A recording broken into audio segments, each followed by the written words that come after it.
sisters of Sai family. It is a sentimental occasion for me to be here today because a few feet from here, near the gate, was the place where I had my first darshan of Swami on 24th January 1977. I had come to stay with Father and have Swami's darshan. Now, Father was putting the finishing touches to the hostel because that was opened on, I think, 28 April 1977 by the acting President B.D. Jatti. This was 25th January. So I came here and told somebody to inform Father that I have come. So after a few minutes, he came up and said, wait here, I have to go and get Swami's permission. So I waited, he went inside, got Swami's permission, and Swami very kindly said, your house is my house. And of course, your son can stay with us.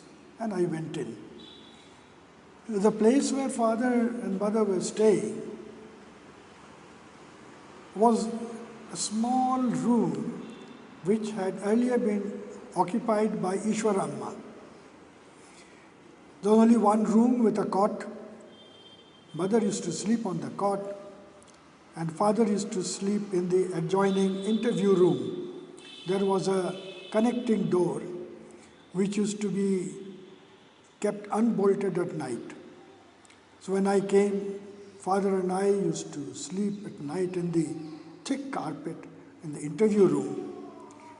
And this Ishwaramma's room had, of course, a toilet, but the bath and kitchen were one. So either you could have bath or cook food. You couldn't do both together. So a bit of coordination was required to see that the cooking time and the bathing time were separate. Anyway, now this brings to mind two things. One was Ishwaramma and the other was the hostel. Now Ishwaramma and Peddabottu Amma came for the first time here in 1972, first summer course. And after a couple of days, Ishwaramma went to Peddabottu's room and came and sat very close to her. So Peddabottu was a little surprised. What's the matter? He said, I have something to tell you in great secret. She was even more mystified. What is that? You know, Swami is really God. So she laughed. He said, you're laughing at me. He said, no. We all knew that, but it's nice to hear you say so.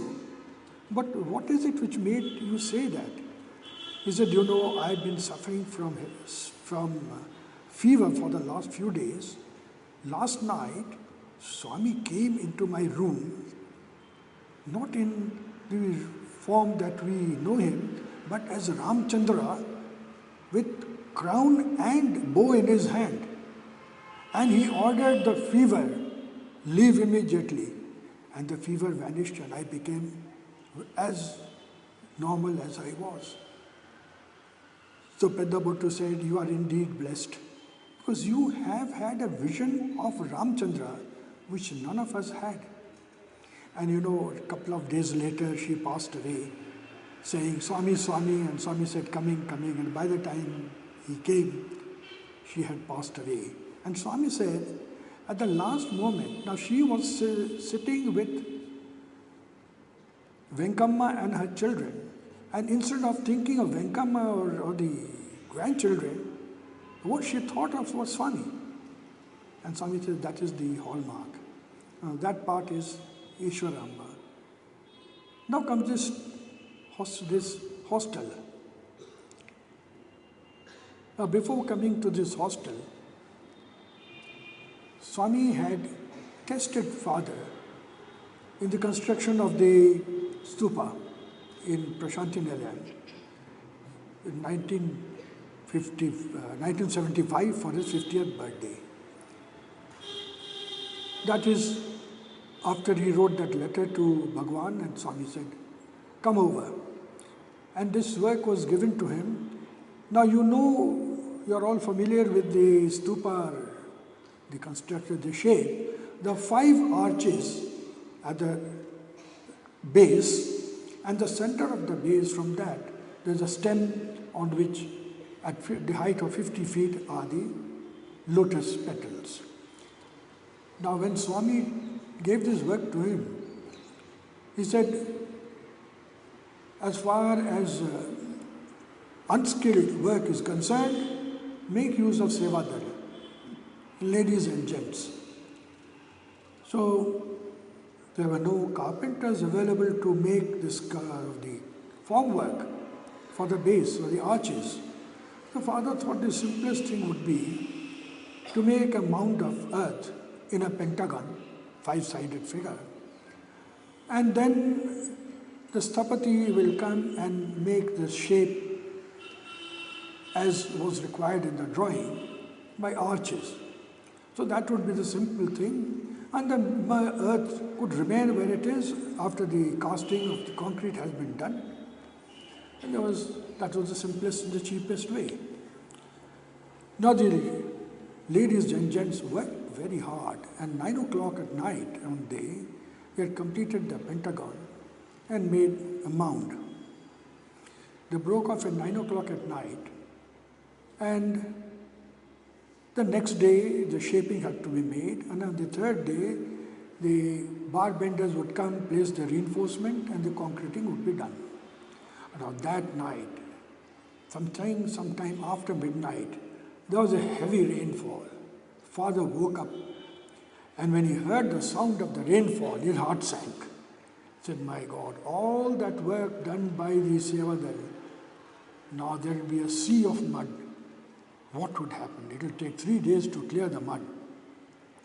He couldn't sleep. He sat holding his head in his hand.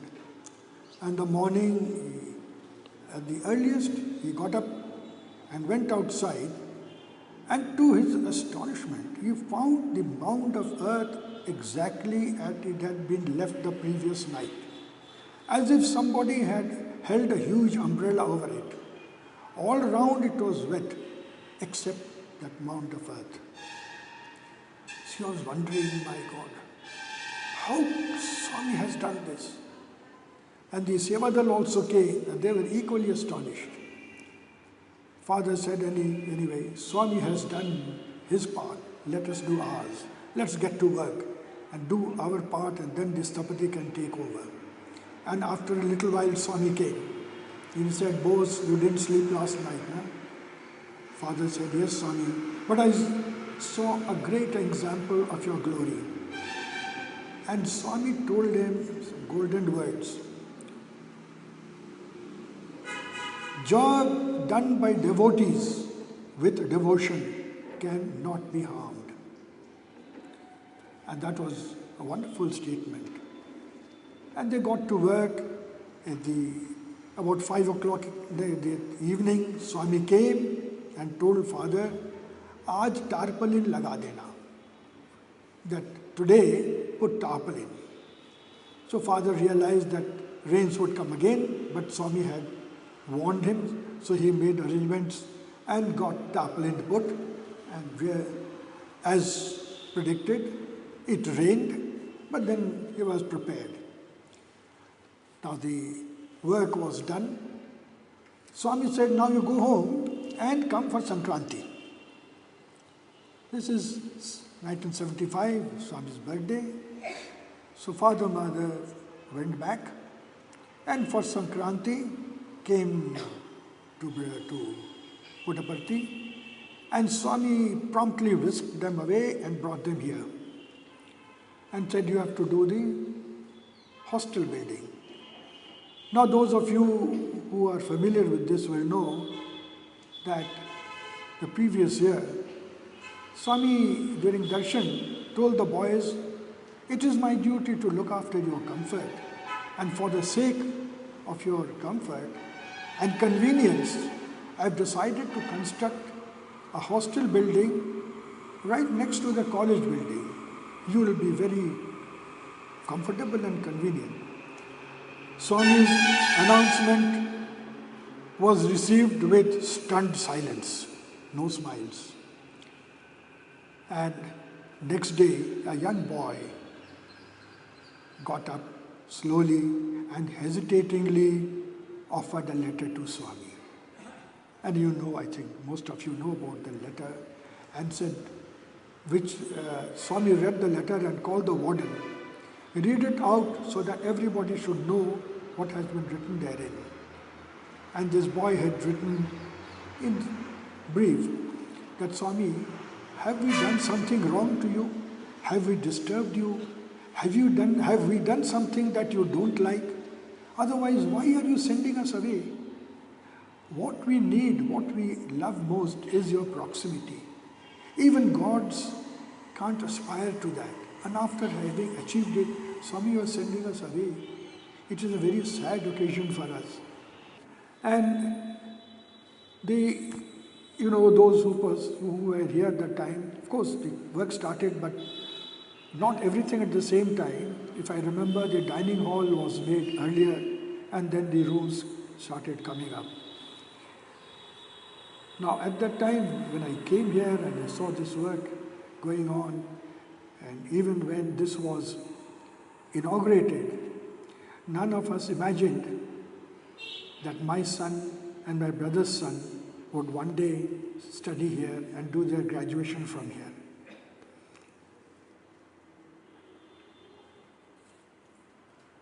Those who were old students would know my son's name was Madhukar and my brother's son's name was Gunaranjan.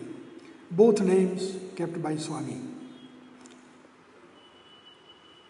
Now those days there was a simple system that after the boys were selected for admission, they used to stand in one line and Swami would come and talk to them individually, one by one. There was one boy with shoulder-length hair. When Swami came to him, he said, Bakaru, you want admission in my college? Which college? Vrindavan College or Anantapur College? The boy took the hint. After Swami left, he went straight to the barber shop and got a haircut.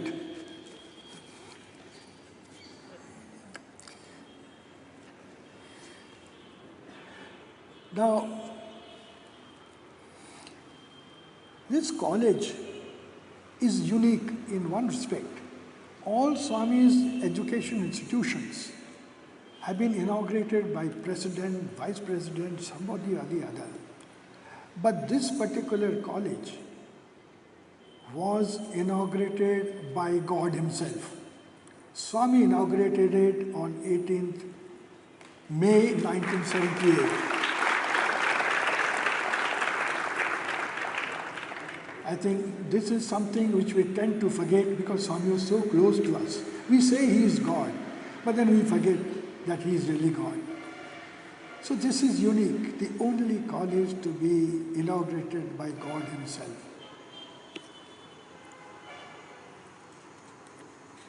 Looking back over these years, it is a wonderful feeling to come back here and stand before you one day.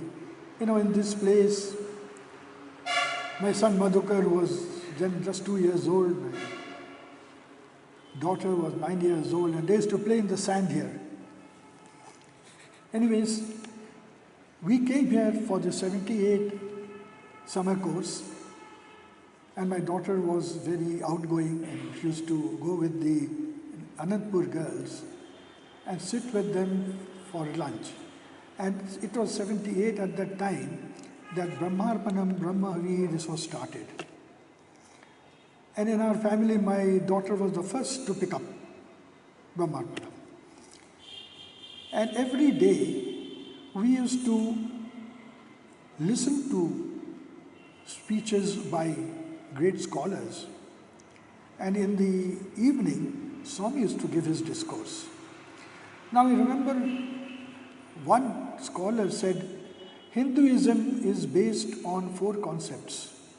The concept of Paramatma, that is universal soul, the concept of Jivatma, the individual soul, the concept of transmigration of soul, and the concept of liberation from this. Now one thing which had always confused me, that if there is a concept of liberation which required some effort on our side, then how can we do this if the law of karma was very rigid? Then matters should take their course. Now this confusion remained till I read in some place where Swami has said, do not underestimate the power of prayer. If everything were preordained, there would be no point in praying. At another place, some time later, I read Swami telling one Ramchandra Iyer that if everything, the law of karma was very rigid, there would be again no point in praying. But you can affect, you can change your karma, you can change your destiny by rites, rituals, bhajans, satsang, pilgrimages, all these things. All these depend on you. You can change your destiny. Don't think everything is rigidly preordained. Now that is something, a categorical statement by Swami, which clears the doubt. Yes, things are ordained, but you have the power in you to change it. Now this brings to mind 2 incidents. Swami had gone to Hubli, and there Dr. Adke, the principal of the Vice Chancellor of Karnataka University, arranged a big medical camp. And Swami was going round. Suddenly he went to one end where a mother was standing and crying, and at her feet sat an 18-year-old blind girl chanting something. And Swami told this lady, why are you crying, Amma? I have come to give sight to your daughter. Now she was born blind. That means it was her past karma which affected her, and she was born blind. Now Swami comes and tells her, at the age of 5, you taught her the mantra, Om Namah Shivaya. And for last 13 years, with single-minded devotion, she has been chanting Om Namah Shivaya. She is doing even now. So I have come to give her eyesight. And he put his thumbs on her eyelid, removed her the thumbs. So open your eyes. She opened her eyes and she said, shouted with glee, I can see everything. Now this is one instance. And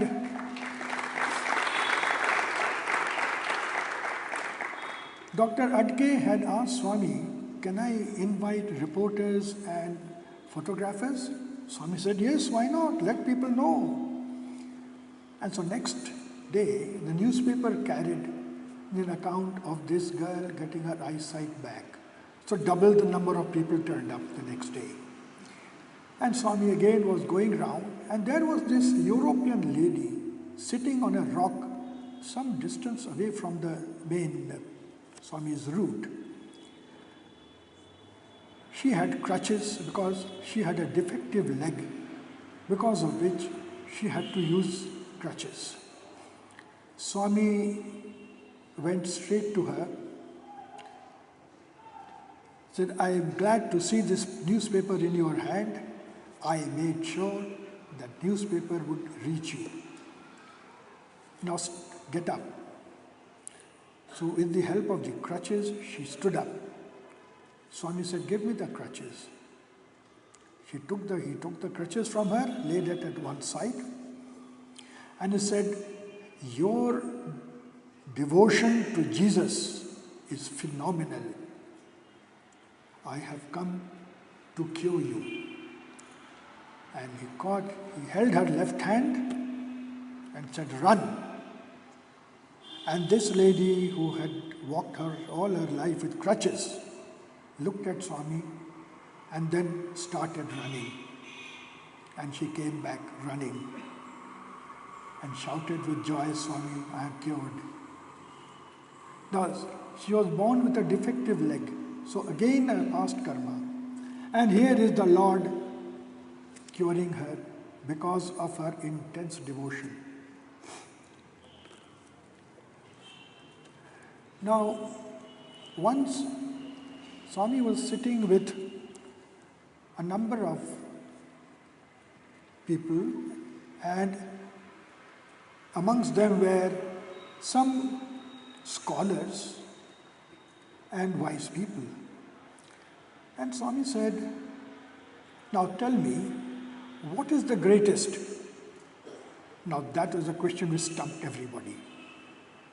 They thought they're very wise. They looked at each other. Nobody was prepared to open his mouth and say anything. Swami said, what? Such scholars are here, you can't answer a simple question. What is greatest? Silence. Then Swami said, okay, I will tell you what is greatest. Emptiness is greatest because it is pure. There is nothing in it, but there is everything in it. Think it over deeply, then you will be able to understand the meaning. And then he waved his hand and materialized a lotus flower, a beautiful range of colors and a fragrance which was divine. And Swami said, I have got this flower for you from Mansarovar. It only grows at Mansarovar, and that also only few people can see this. Now you see my hand, I have produced it from my hand. You see my hand, there is nothing in it, but there is everything in nature in my hand. Now this cleared one more doubt, that when Swami looks at you as used to, you felt a sensation of joy. I used to think that Swami transmits something. But then one day it so happened that I was feeling very depressed and dejected. And Swami came and for about 5 seconds looked deeply into my eyes, and all that feeling of depression vanished. And then I tried to bring the same thoughts back which had created the depression in the first instant. And I found that same thoughts had no power to do any negative thing to me. That feeling had completely gone, and there was a feeling of calmness. Now then I realized that what happens is when Swami looks into your eyes, is that for that split second, your mind is completely stilled. Because you can only look at his eyes and nothing else comes to mind. And in that nothingness, the bliss which is within each of us gets the chance to surge up, and you experience it. So then I realized that probably all the aim of all meditation, various techniques, was ultimately to still the mind, and in that instant allow the bliss within to come up. Now, so many dignitaries have come to Chaitanya Jyoti and said that, this place is like an oasis in the vast desert of the outside world. This is an oasis. Now, how did it become an oasis? Swami, of course, But was it something physically that he had created or something else? I will narrate you the stories of two Jayalakshmis, both Dr. Jayalakshmis. One Dr. Jayalakshmi is the daughter of Keshav Vittal, who had retired as the chief of the forest department of Mysore state. And she came to know Sakamma and went to her house when Swami had come there and met Swami, and Swami had immediately developed great love for this family. And Jayalakshmi, who was the youngest of the daughters and not yet married, Swami said, "You sing very well. Now start learning bhajans, and I want you to sing bhajans." Now that's one part. Then he tells them, "Come to Puttaparthi." And they came to Puttaparthi, Keshav Vittal, his wife, Jayalakshmi, and two neighbors. One middle-aged lady, same age as Mrs. Vittal, and one young lady, same age as Jayalakshmi. And they were sleeping in the main hall of the old temple. And the elderly two ladies had gone to sleep, but the two young ladies kept chatting about Swami. After midnight, Dr. Jayalakshmi said, "It's getting very oppressive. Let's go and have some fresh air outside." They came out, and to their intense surprise, they found the whole place brightly lit. They were wondering, from where is this light coming? There was no electricity in Puttaparthi those days, and the light was too bright even for, had the electricity been there. And they went out further, and they found the entire hills around Puttaparthi glowing as if they were on fire. And they were wondering, what is this? Are they dreaming? Is it real? Anyway, after some time, they couldn't look at the brightness any longer, came back, and in the morning, they went out to see what was it. Did they dream, or was it something real? And Swami came up from them. "You are thinking of the lights that you saw last night? That was my vision to you. That light is there all the time. Only very few can see them. It is called Digbandhan. It is that light which prevents all negative tendencies and negative thoughts from entering this hallowed valley." So that is something which actually exists, which prevents anything negative from coming to that. Now next, Dr. Jayalakshmi. She was a PhD, she was a doctor in the general hospital. Swami called her one day and said, "Go to England for higher studies." And she said, "But Swami, at this late occasion, how will I get admission?" He said, "That's not your problem, that's my problem. You apply." She applied, got admission, came to Swami for blessings. Swami blessed and said, "Yes, do go, study well, do well." And also asked her, "What do you want from me? Ask anything." Said, "Swami, all I want is, please bring me back safely." Said, "All right. I grant you that. You will come back safely." And she went and did well. On the return journey, London to Paris was one flight. When she landed at Paris, she knew there were 4 hours left. And in that 4 hours, she wanted to go to Eiffel Tower and come back. She asked the taxi driver, "Is it enough time for me to go to Eiffel Tower and back?" She said, "Yes, madam. I'll take you back. I'll bring you back. I'll take you there." And he got into it and went to Eiffel Tower, had a look around, and started coming back. Now there's a railway gate When they came to it, they found it to be closed. They waited for 5 minutes.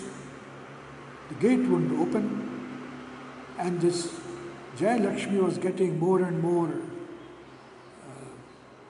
tense that if it doesn't open soon, she'll miss the flight. And she was berating the taxi driver for bringing her to a by wrong route. He said, "Madam, this is the shortest route, believe me. I have been driving a taxi in Paris for 20 years and I have never seen this gate remain closed for more than 7 minutes. And this gate opened after half an hour." And Jai Lakshmi was furious with the taxi driver. "You made me miss the flight." She came back in a huff, literally threw the money at the taxi driver and entered the airport building. And of course she had missed the flight. And in a huff she went to the counter, they put her on the next flight an hour later. And he came back and she sat in the lounge fretting and fuming. After 10 minutes there is an announcement. "We regret to announce that the flight which took off after half an hour back for Bombay has crashed and there are no survivors." She started crying. When she came back, she went to Swami with tears in her eyes. She didn't say anything. Swami said, "I know. I had promised to bring you back safe. That is why I closed the gate for half an hour, so that you would miss the flight."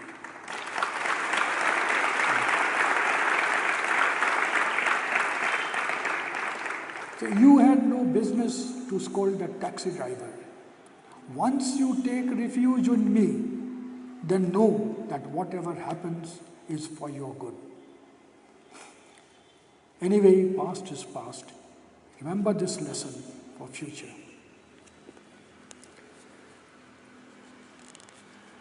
Now, I was just said about how the intensity of devotion can change your destiny.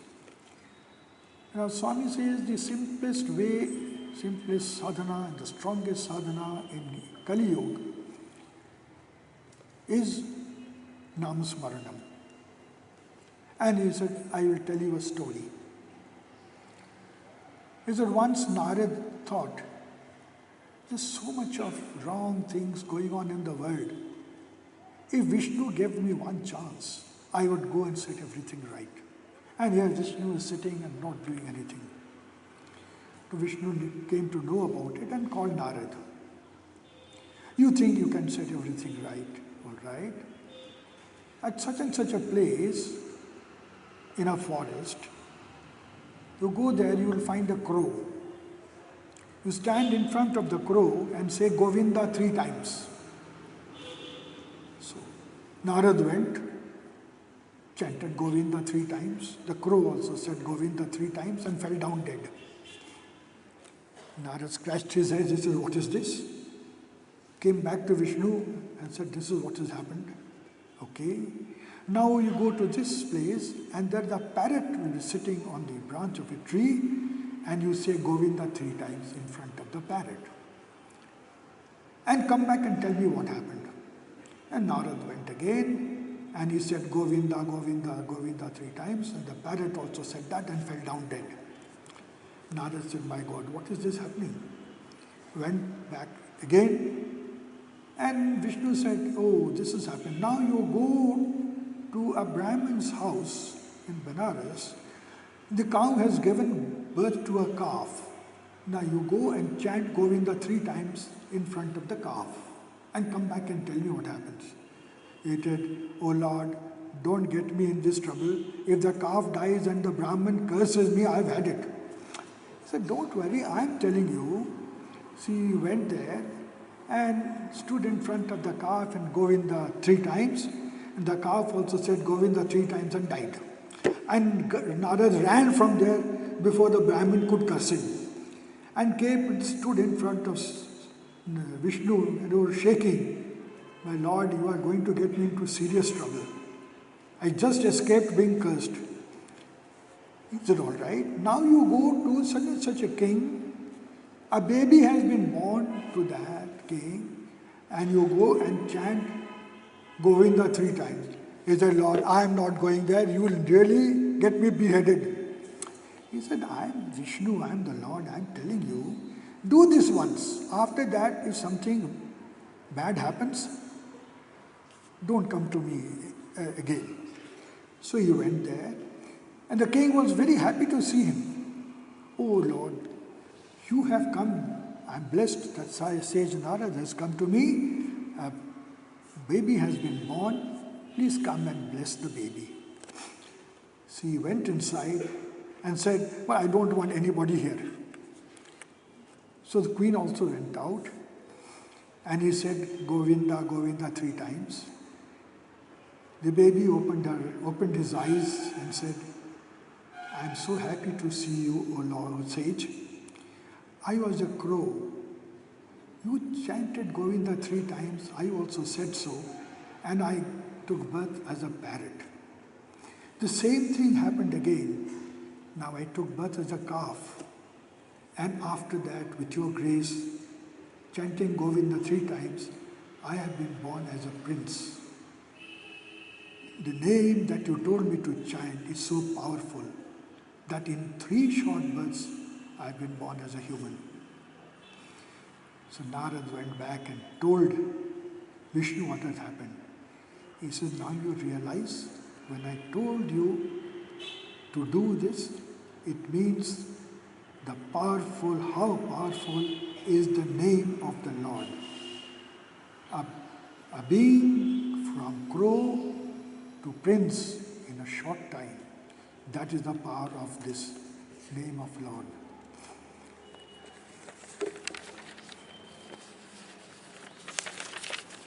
Now there was another occasion when Swami, in his early days, when people hadn't heard of him, was giving a discourse. And he said, if God asks you, what do you want to be? What do you want from me? What do you want to be? What should you answer? He looked round and said, I will tell you, you ask to be made into a flute in your hands. Why a flute? Because the flute is straight. It has no crookedness. It is hollow. It has no pride, no feeling of self. And in such condition, if the Lord blows his breath through the flute, it changes into divine music. That is why I tell you to ask to be a flute in his hands. Now we have heard so many stories of Swami performing surgical operations on various people. But there was one occasion when Swami asked a group of doctors to be sent to the operation room of the general hospital. So Kasturi said, well, why Swami, in the operation room, not interview room? So what could be more appropriate to talk to doctors? So the doctors, who included some surgeons also, went to this operation room. And a patient had been put on the table waiting for surgery, peptic ulcer. And the doctors took around and Swami said, this patient needs a surgical procedure called gastrojejunostomy. Now tell me, how long would you take normally to perform this operation? The surgeons talked among themselves and said, Swami, it will take about 2 hours. And we are surprised, how do you know the name of this surgical procedure, gastrojejunostomy? Swami said, don't I know everything? Then it's all right. And now you see the time. I'll perform this operation in front of you. And you raise his hand, scalpel would come, make an incision, raise his hand, the scalpel would disappear. And this went on, instruments, tools coming and going. And when he said, oh, any bandage around? No bandage. Oh, it doesn't matter. Again, from the air, he got a bandage, bandaged the patient and said, all right, now tell me, how much time did it take? They looked at their watches. It's only half an hour. Now, I have done a lot of reading, but nowhere have I come across any incident like this where Swami had done a surgical operation in front of doctors. And the doctor said, Swami, had it been done anywhere else, had anybody else told us about it, we would not have believed it. Anyway, this is one part. In 1980, the educational institutions in Parthi had been completed and a lot of boys had started coming in. Kutumba Rao was very worried how to get that extra water. Chitravati you all know. And he got some 3 people, geologists from Tirupati, to come and locate proper places for bore well.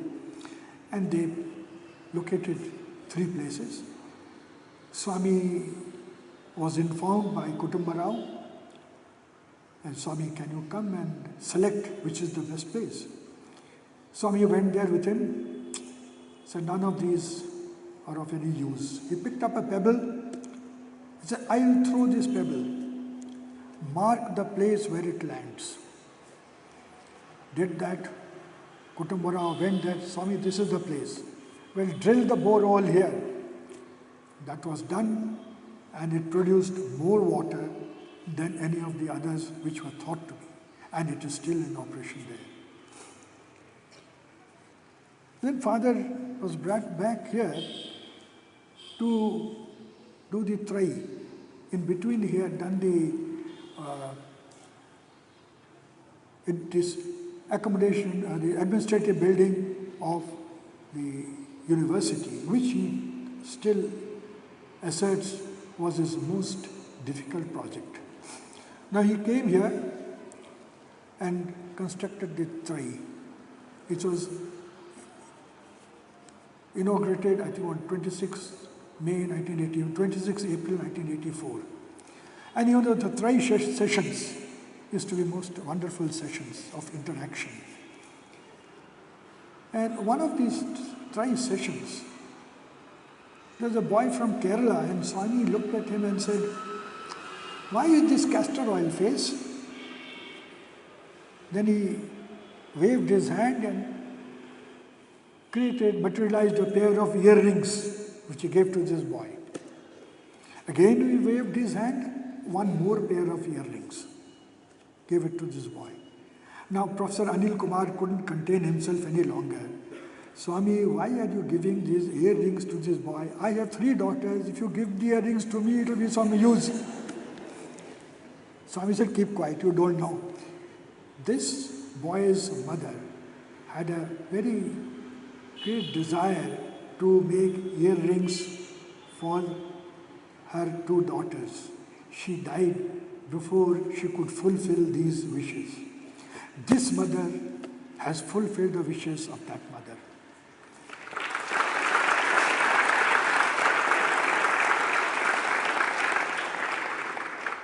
On another occasion in Trai, the boy who was studying in his 12th class, still not given the examination. Swami said, you will do medicine. Boy hadn't even thought of it. But Swami's orders, all right, Swami. He did his 12th class. Swami got him enrolled in a private medical college, paid the capitation fees, all the expenditure on this out of his funds. And the boy became a doctor. But at that stage, again Professor Anil Kumar says, Swami, why are you spending so much money on this boy? What has he done? He said, you don't know. His mother wanted him to be a doctor, but she couldn't succeed in that. She was very morose. His father also tried his best, but he also couldn't get sufficient funds. And in complete dejection, he climbed up on a hill and he wanted to jump and commit suicide. When I shouted at him, don't jump, and stopped him from jumping. I have fulfilled the desire of this fine mother and father who wanted to do this for their son. I have seen to it that their desires are fulfilled. And this boy today has a great practice. Swami's love can move mountains. This happened in 84, Trai sessions. Now before Trai sessions, in the earlier days, there used to be Chitravati sessions. And Swami used to love sitting in Chitravati and these interaction. And a very small thing happened one day. Everybody was smiling. Swami was also in a great mood. There was one old woman who was sitting very morosely. Swami said, what's the matter? Why are you so morose? He said, Swami, I am a fool. By mistake, I have left my specs at home. And all these wonderful leelas of yours, I can't see. Oh, Swami. Swami said, oh, only that is your problem. Come here. Called her in front of him and on the sand drew a specs. He said, take it. And this lady thought Swami is joking. So she hesitated. No. I'm very serious. Take it. She touched it and became real specs. Put it on. She put it on, said, Swami, this is better than my old specs.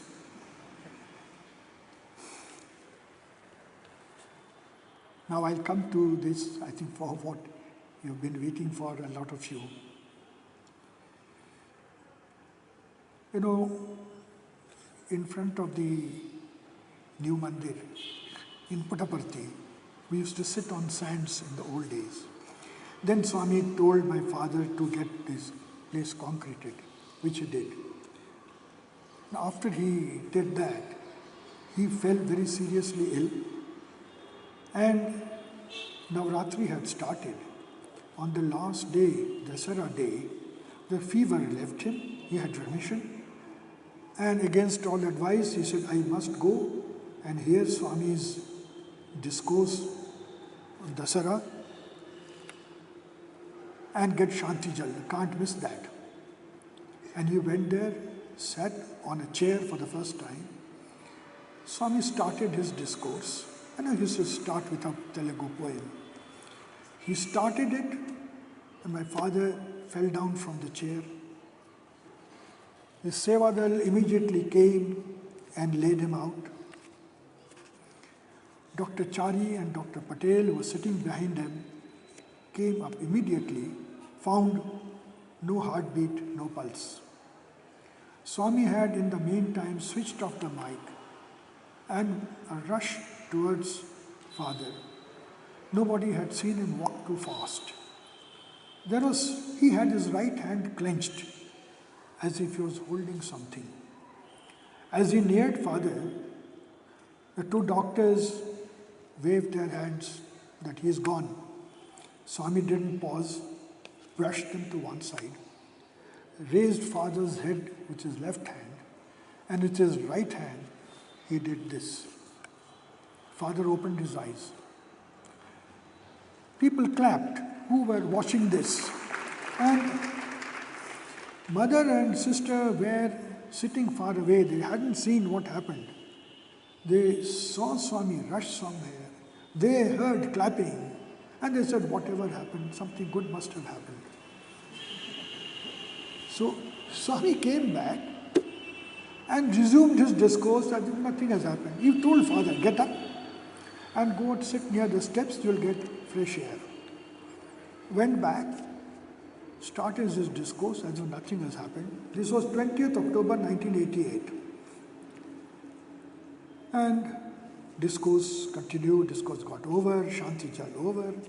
Father slowly walked back to his room, followed by these two doctors. Father thought probably they are going somewhere on that road. He opened the door of the flat, went inside, and these two doctors also went inside. And Father looked at them and said, what's wrong? Why are you here? So you don't know what happened to you? He said, I fainted. They fainted my foot. You died. He said, what? Yes, this is what happened. There was no sign of any life in you. Swami has given you new life. Then Father thought back and certain things became clear to him because he thought it was dreamt it. Then he said that he saw that he was floating about above his body was lying there, and a huge golden bird with white portion round his neck was hovering above the body. And Swami waved that bird away. He said the bird was so big that I was wondering, how did it enter? And once Swami told it to go away, it just vanished. He said, now it became clear to me that this was a Garud who comes to take the souls away. But Swami waved it, went back. That evening there was a trust meeting. And it is in that trust meeting that Swami said, Bose had died, but I can't go, let him go as yet. He still has a lot of work to do for me. And in 91, the super hospital construction had started. The devotee who had said, Swami, give me land, I'll give you a hospital. Swami gave the land. Hospital work started. A famous architect called Professor Keith Critchlow was engaged. But right from day one, there were disputes and quarrels.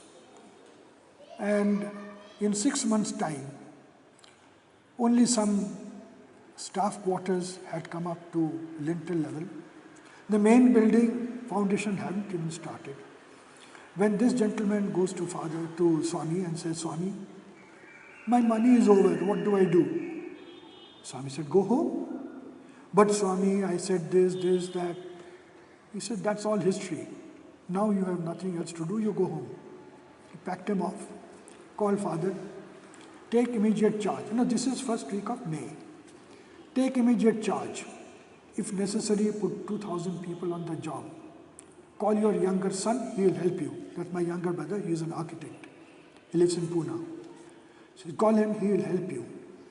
And the first heart surgery will be performed on 22nd November.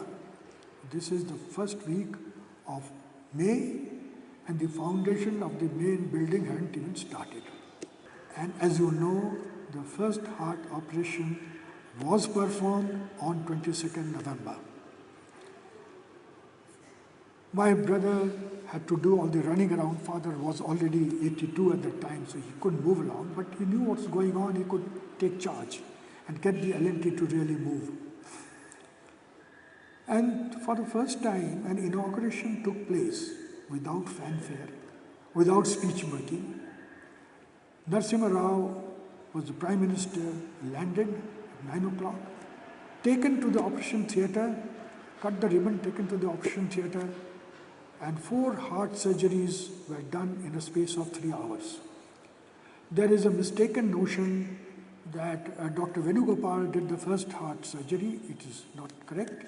He was the head of the team. The first heart surgery was done by Dr. Krishna Iyer, who later on became director of the Escorts Heart Institute in Delhi.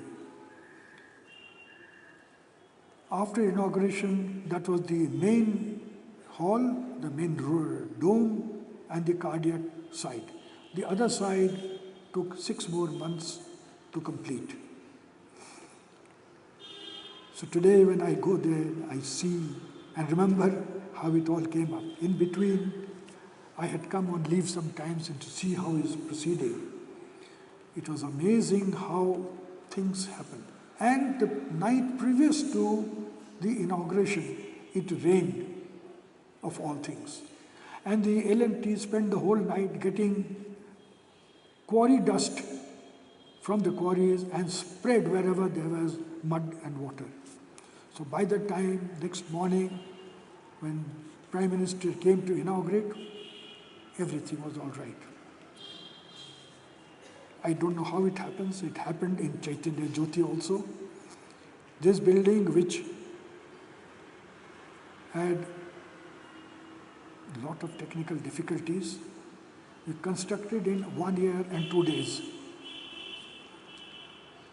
And the architect himself, who was from Malaysia, said, had it been in Kuala Lumpur, this project would have taken 3 years. And here it is done in 1 year and 2 months. How it happens, I don't know. Although I was part of it as Swami's engineer for this project. But I don't know how it happens.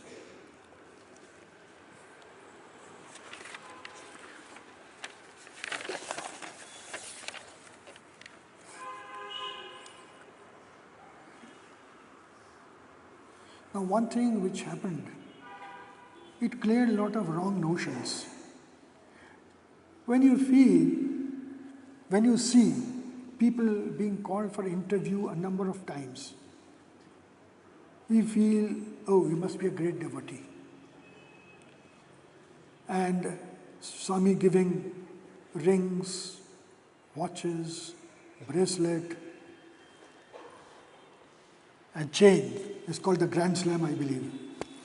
So when that happens, people think, oh, he must be a great devotee. End of 99, my mother had a stroke and was sent to super hospital. And we 3 brothers and sisters, within 2 days we all landed up. My sister from Calcutta, my brother from Pune, and I was in Delhi. We came. 2 days later, mother passed away. And Swami said, perform the last rites and come to me. I will call you for interview. And that he did at 4 o'clock in the evening. And he said, don't grieve. Your mother had led a pious life. She died at a very auspicious moment, and she will not be born again. Now this really stunned us. We realized how much we had underestimated mother. She had never given a lecture, never written a book, never constructed a building, never did anything of this note. We stored great things by. But what she did was spread love. When after she died, so many people came and told me, oh, your mother loved me so much. Now that is the essential things, not the trinket that you give her. She never got a chain, never ring, not a single thing in her life, but got the most important thing at the point of death. Earlier, when she was living here, once she tripped over the mat and fell down and broke her arm. Plaster was removed, and put again for 2 more weeks, removed. But mother used to get great pain on the right hand and also at the back of the wrist, at the hand. And it was very difficult for her to even comb her hair. My wife also came, we tried to give her some treatment, nothing worked. One day Swami came to her and he said, Amma, haath mein dard karta hai? So mother said, हाँ Swami, thoda karta hai. He said, Bose ko pito, theek ho jayega. So he also smiled, mother also smiled. People said, why don't you ask Swami to cure you? He said, I'm not going to ask anything. He is Antaryami, he knows what is to be done and when. Swami watched her. A few more months passed. One day Swami came to her again. तुम्हारा हाथ कैसा है अम्मा? ठीक है स्वामी. क्या ठीक है? लाओ हाथ. And he rubbed her here, and her hand was as good as new. No pain, nothing. So he saw the patience, the amount of faith. Now father had a stroke 1 year later and admitted in GH, and he was going downhill. And I would go to Swami every morning, I would tell him the progress. And Swami said, tell your father I will come to meet him. And father was very impatient. Oh, he didn't come today. Next day again said, oh, Swami has not come today. No, Swami won't come. Then on 26 January, Swami sent word that he is coming. So Swami was not able to climb steps those days, and father was brought down to a ground floor room. And Swami came, stood by him, and father was trying to say something. So Swami asked me, what is father saying? He said, Swami, he says, Mukti chahiye. Mukti milega, he said. Patted him on the head and was coming out. And father had put the bed sheet a little too much. His foot was sticking out. Swami halted near the foot of the bed, took the bed sheet and covered his feet. For the Lord of the universe, for a devotee, even this small thing matters. Anyway, he passed away, and my wife was a physiotherapist by profession and didn't get any occasion to practice after we got married, and we kept moving from place to place. This time she went to Dr. Alreja, said, can I start a physiotherapy center here? He said, let me ask Swami, and Swami gave the permission. So she started, as she said, with her hands and infrared lamps. Today it is a full-fledged physiotherapy department with 50 patients coming a day.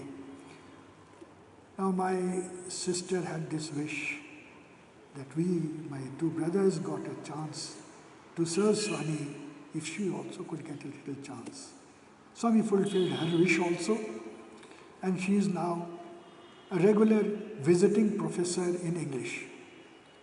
Last 5 years she's been coming. She's taught in the boys' college also and the girls' college in Anandpur also. Her wishes were also fulfilled. And then in Chaitanya Jyoti, the last stage on top, it had to be completely remodeled. And we asked G.B. Chaitram Jetwani from Dubai to send as consultant.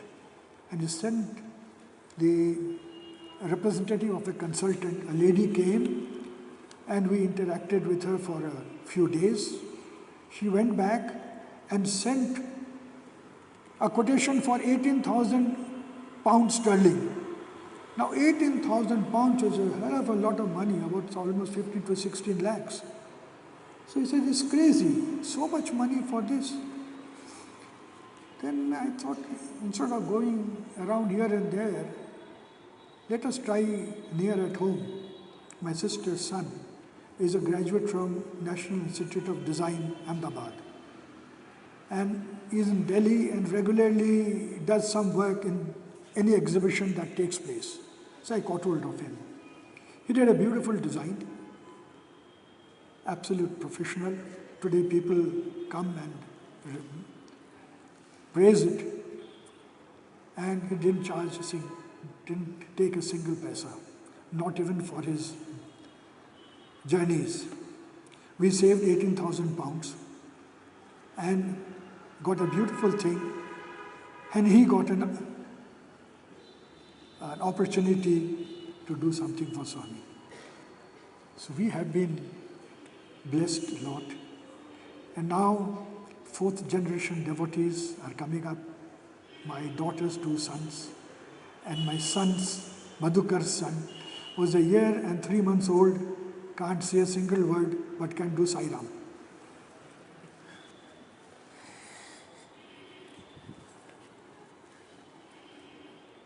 Another 5 minutes?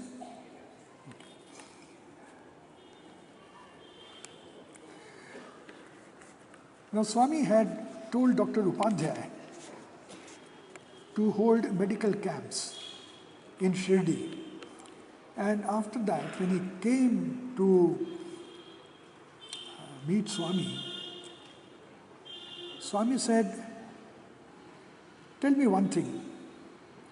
What is the difference between medicine and chocolate? A very odd question.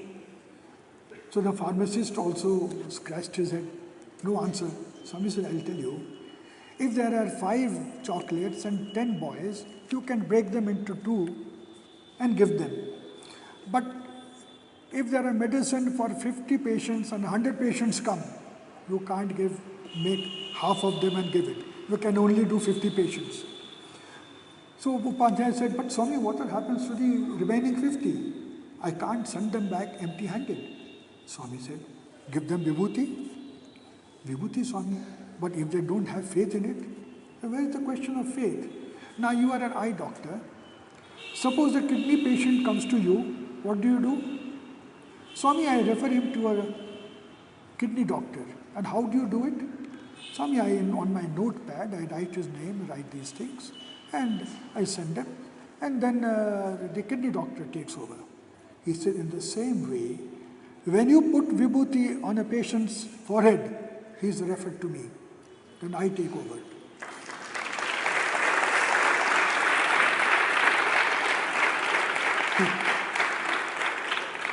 And a proof of that, Upadhyay got shortly thereafter. He was holding a medical camp on the border of Ivory Coast and Ghana. On the last day, they were packing up. The driver was there in the lorry and was loading cartons on the lorry. At that point of time, a young African lady of about 21 came with a 7-day-old baby. The baby's eyes were full of pus. You couldn't even see the eye, there was so much of pus. And Upadhyay's heart sank. He said, another 15 minutes and they would have gone. Then he wouldn't have to see this and feel guilty. But what could he do now? So he thought he would grind some penicillin tablets into powder and give it to the eyes. So he took up a bowl and put some penicillin tablets and about to grind. When the nurse asked him, Doctor, what are you doing? So this is what I'm trying to do. He said, Doctor, would you do this for your baby? He stopped. He said, no. But I'll do one thing for my baby. I'll put vibhuti on its forehead. And he put vibhuti on his forehead and a little in his mouth. Just then, the driver comes. Doctor, I have loaded these things, but there is one small packet with no label on it. Dr. Upadhyay said it can't be ours. Must be somebody else, because every packet of ours has a label on it for custom clearance. But doctor, nobody else has come here, only you people who have been here. So he said, all right, let us see what it contains. And he opens it, and there is the medicine which he needed to treat that baby.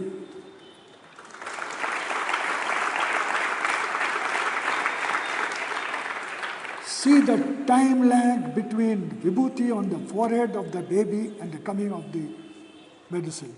It's simply mind-boggling. I think I've spoken enough. I thank you all for listening patiently. It has been a good experience to talk to you all. Jai Sai Ram.